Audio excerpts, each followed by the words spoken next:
Welcome back to Cheers Mates, top 20 tries of the 2019-20 season. Now, we started our countdown from 20, taking you all the way to number 11, right to the top 10's doorstep. And if you haven't already seen those scores, then check out the previous video on the Cheers Mate channel. You'll find the link in the description below. But right here, right now, we're at the business end of our countdown where only excellence will satisfy our demands. So attention please, as I, Joe Byrnes, unveil Cheers Mates' top 10 tries of the season. They don't call me One Take Burnsy for nothing. Woo! Getting us underway at number 10 is Fraser Jones's searing score for Sedbergh School. Wellington really putting the pressure on at the scrum, but they managed to get the ball away. Here comes the right wing in Fraser Jones. Jones scores. What a line from the Sedbergh number 14. Sensational work. Under pressure at the scrum, Sedbergh. They did really well to get it away. Louis Johnson goes nice and flat. Max Thomas gets brushed off. What a lovely outside arc that is. It's a wonderful line because he comes from absolutely nowhere. There are 2 or 3 passing options, and that's not including him. Finlay McCartney is the hometown hero for St Joseph's College at number 9. Huge cheers from the crowd as he bumps off one. Finally taken to ground.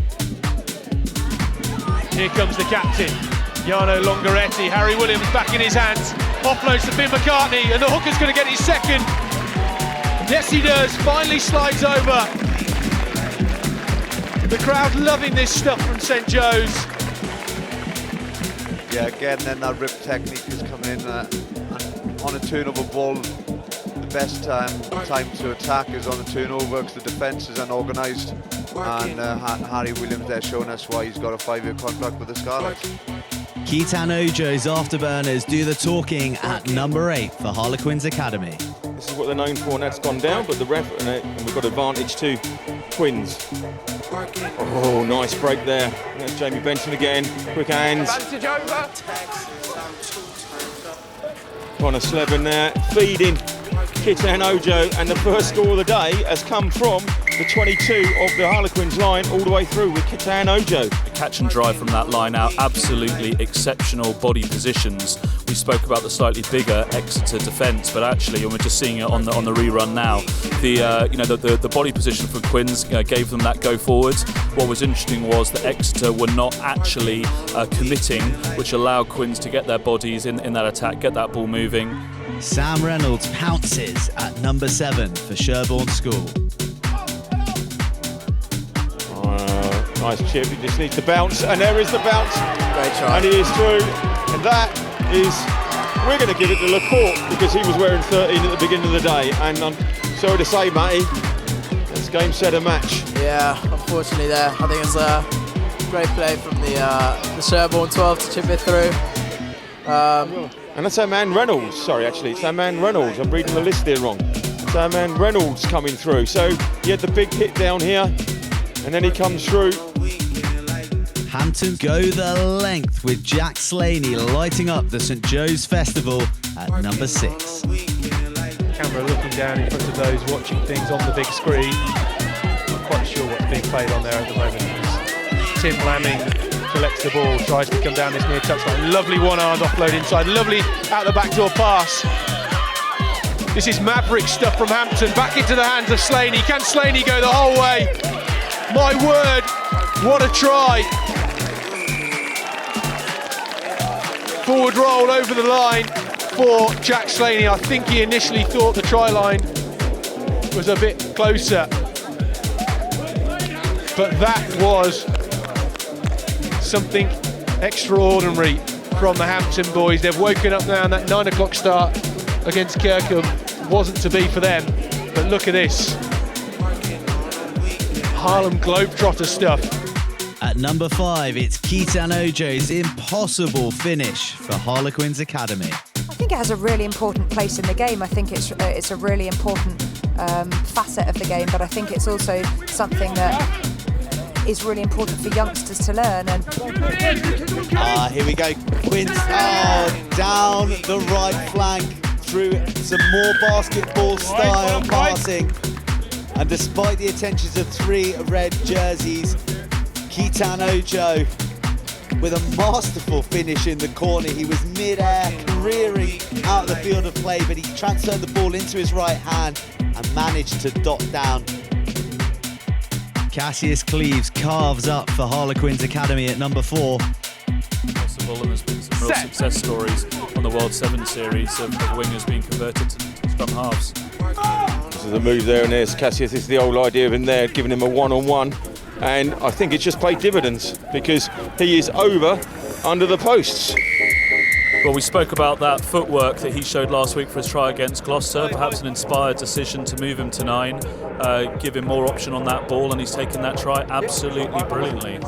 He went through the Gloucester team last week, and this week, Chris, he seems to do the same with Exeter.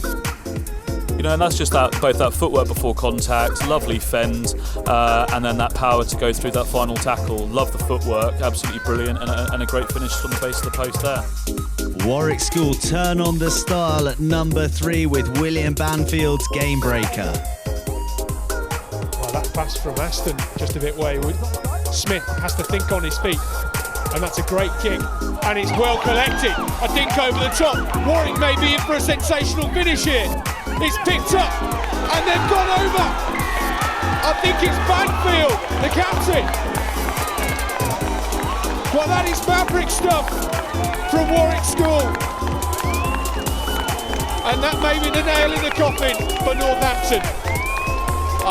Absolutely speechless there. What an opportunistic kick in behind from Smith. Foot race with Grayson. Look at that, just a little kick in behind. Well chased. That was the captain. What a way to round it off. Cassius Cleves is at it again for Harlequins Academy, slaloming his way to the number 2 spot. Sam Burgess unleashed after a triple miss pass over the top, but managed into touch once again. The Quins defensively fierce, and look at the speed at which they want to play this game. The ball's back in play, the ball's now on the left flank, and it's in the hands of that danger man, Cassius Cleves, who breaks once again. He steps, he weaves, he's got one man to beat. Can they stop him? No, they can't. A wondrous try from the number 11, Cassius Cleves of Wellington College, but that all came from the speed of thought from the line out to get the ball into play, spread it wide and give that man the space to destroy the Gloucester defence. Cassius saw some mismatches in that midfield and just backed himself, backed his footwork, which is incredible, backed his pace, and he got over for a really well-deserved individual try. But top of the tree, taking the ball-playing bragging rights back to Warwick School, is Jack Aston on number 1. Watch this space. Yes, a fine pedigree of ex-players here as Warwick nicked that line out. Really well read there. And now they're threatening an attack on the counter. Here comes Spencer, he's got the skills. On his inside is Smith. Can Smith go all the way? Another offload coming in. Fantastic. And that is Aston with the score for Warwick. Hammer blow for Northampton from their line out. And the counter there has just been absolutely supremely taken on. Line break there from 13. That came in with the score. Stolen off the top of the line out. They used the width. Just the handling to get the ball out wide. Lovely show and go from Spencer. Great play, this little offload there to finish it off. Really good hands. And as I was just saying, you just want to close the game out, close that half out, and give yourself a bit of breathing space when you're just behind. Jack Aston, aka Beaky, with the score. Congratulations to everybody who made our top 20, but particularly to Jack and Warwick for claiming the crown with that otherworldly play in the Schools Cup semi-final. Now, what do you think of our list? Agree? Maybe not so much? Then tell us down below in the comments. And of course, if you want to show us any mega meat pies of your own for future countdowns, then do not hesitate. Send them our way. We want to see them. So there you have it, the Cheers Mate top 20 tries of the 2019-20 season. 20 scores, all from the top draw. Like, subscribe, and keep your eyes trained to all things Cheers Mate, so you never miss a thing when it comes to our unique view of live British sport. See you next time.